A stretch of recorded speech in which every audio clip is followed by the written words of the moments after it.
வண்ணக்கூரை இல்லாத நிலம் இங்கு ஏது காலம் என்னும் தோழன் உன்னோடு தடைகளை மீறு இந்த ஆட்டுக்குட்டியும் எங்க குடும்பத்துல ஒரு ஆள் மாதிரிங்க. தன்னாலே போராடு நீயே அறம் உண்டாகும் மண்மேலே. ஒரு சந்தோஷமான விஷயம் செய்யும் போது நாங்க வளர்க்கிற ஆட்டுக்குட்டி அந்த இடத்துல இல்லாமையா?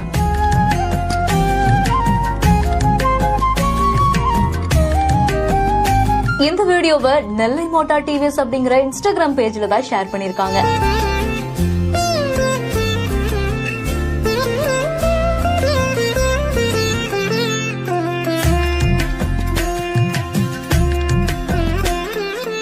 பொதுவா நம்ம வீட்டுல வளர்க்கக்கூடிய அனிமல்ஸ் மேல நம்ம ரொம்பவே பாசமா இருப்போம். சொல்ல போனா பாசத்துக்கும் மேலயும் ரொம்ப எமோஷனலாவே இருப்போம்னு சொல்லலாம். புது வண்டி வாங்குறதுக்காக குடும்பத்தோட இவங்க ஷோரூம் போயிருக்காங்க. அவங்களோட பாருங்களேன், அவங்க ஆசையை வளர்க்கக்கூடிய அந்த ஆட்டுக்குட்டியையும் கூட்டிட்டு போயிருக்காங்க. புது வண்டி வாங்கி அவங்களுடைய கையில கொடுக்கும் போது அந்த ஆட்டுக்குட்டியும் சேர்த்து அவங்களோட நிக்குது. இப்படி ஒரு சந்தோஷமான விஷயம் செய்யும் போது ஆசையா வளர்க்கக்கூடிய ஆட்டுக்குட்டியை கூட்டிட்டு போன இந்த சம்பவம் நிகழ்ச்சியை ஏற்படுத்துது. இப்படி அனிமல் ஹியூமன் எல்லாம் தாண்டி இடையில ஒரு எமோஷனலான கனெக்ஷன் இருக்குது அப்படிங்கிறது இந்த வீடியோ பார்க்கும் போதே தெரியுது. இந்த வீடியோ பார்த்த பலருமே எமோஷனலான கருத்துக்களையும் தெரிவிச்சிருக்காங்க. இந்த வீடியோ பத்தின உங்களுடைய கருத்துக்களையும் கீழே ஷேர் பண்ணுங்க. மேலும் வீடியோஸ்க்கு நம்ம பிஹைண்ட் வுட்ஸை ஃபாலோ பண்ணுங்க.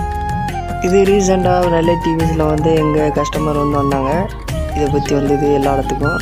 இப்போ உங்களுக்கு என்னென்ன பெட் அனிமல் பிடிக்குமோ கமெண்ட் பண்ணுங்கள். என்னென்ன பெட் அனிமல் வச்சுருக்கீங்க கமெண்ட் பண்ணுங்கள். இது என்னோட ஃப்ராங்க். இவனுக்கு 6 வயசு தான் ஆகுது. இது என்னோட பெட் அனிமல் தான். ரொம்ப எனக்கும் இவனை ரொம்ப பிடிக்கும். உங்களுக்கு உங்கள் பெட் அனிமல் எவ்வளோ பிடிக்குமோ கமெண்ட் ஆப்ஷனில் கமெண்ட் பண்ணுங்கள். தேங்க்யூ.